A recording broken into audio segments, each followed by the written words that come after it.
Hey there YouTube, what's going on? This is W. Roachbraid here from the iPhone Fix, and today's going to be my first Gamesalad tutorial. Today I'm going to be talking about how to work with a multi-touch on the iPhone and iPad. So why don't we go ahead and get started? In this tutorial, I'm going to show you how to make touch controls. It will act somewhat like a joystick, where if you have one touch on the screen, you're going to move up, two touches on the screen, you're going to move down, three, move left, and four, move right. And this is really simple to do. So what we're going to do is you can go ahead and I just created a scene, or I just created a little one game scene with a little block, call it the lazy brick, and then you have your walls for them to bounce off of. Use the normal, if you guys don't know how to set up the walls and everything, all you have to do to set up a wall is you go in here, create just an image, call it wall, whatever you want, a new actor, and then uncheck movable so that it won't be able to move. Next, you can go into your actor that you create, whatever you want to work with. And I just created a virtual gravity. I said accelerate in the direction 270 degrees relative to scene and an acceleration of 100, which basically is just saying I want it to, when no touches are on the screen, for it to move down. Next, I said collide with actor of type wall. So you're going to want to add a collide attribute and an accelerate attribute right there. So next, I created a rule. So to create a rule, you go up here and tap Create Rule. I selected Attribute.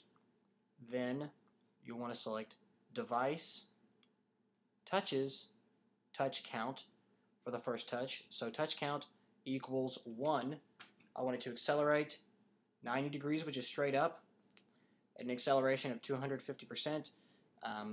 You can change it to an acceleration of whatever you want. Remember that for it to overcome the gravity, which is the acceleration that we set right here, it has to be greater than 100, pretty significantly. Well, just enough that where you'll actually start to see some movement. So set it relative to scene. Now to move down, we do the same thing. You do attribute game.touches.count is equal to 2.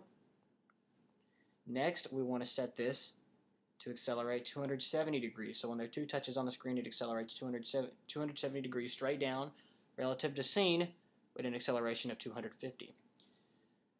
Now, next we can do move left. So when there are three touches on the screen, we're going to move 180 degrees. So move 180, acceleration of 250 relative to scene. And finally, 4 touches, attribute game.touches.count equals 4.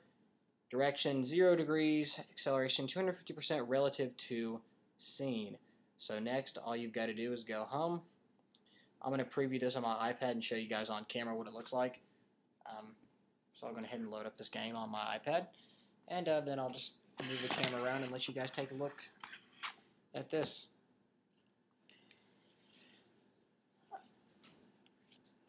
Alright guys, sorry about the really messy desk that I'm working at today.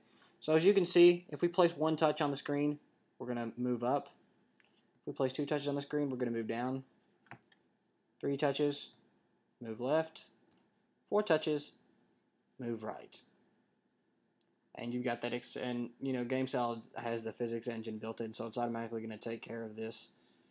So you can use this whatever you want in terms of a joystick. Set the acceleration to whatever you want. It's going to depend on, what kind of speed you're going to get going on. Now, I'm not currently sure on how to set it up where this physics isn't going to take over. And basically you won't get this bouncing effect where it'll just stop when you take your hand off the screen. But I'll work on that and come back to you guys when I have a tutorial, or when I figure that out. But thanks for watching, guys. More videos soon. Please rate, comment, subscribe, and we will catch you later. Peace.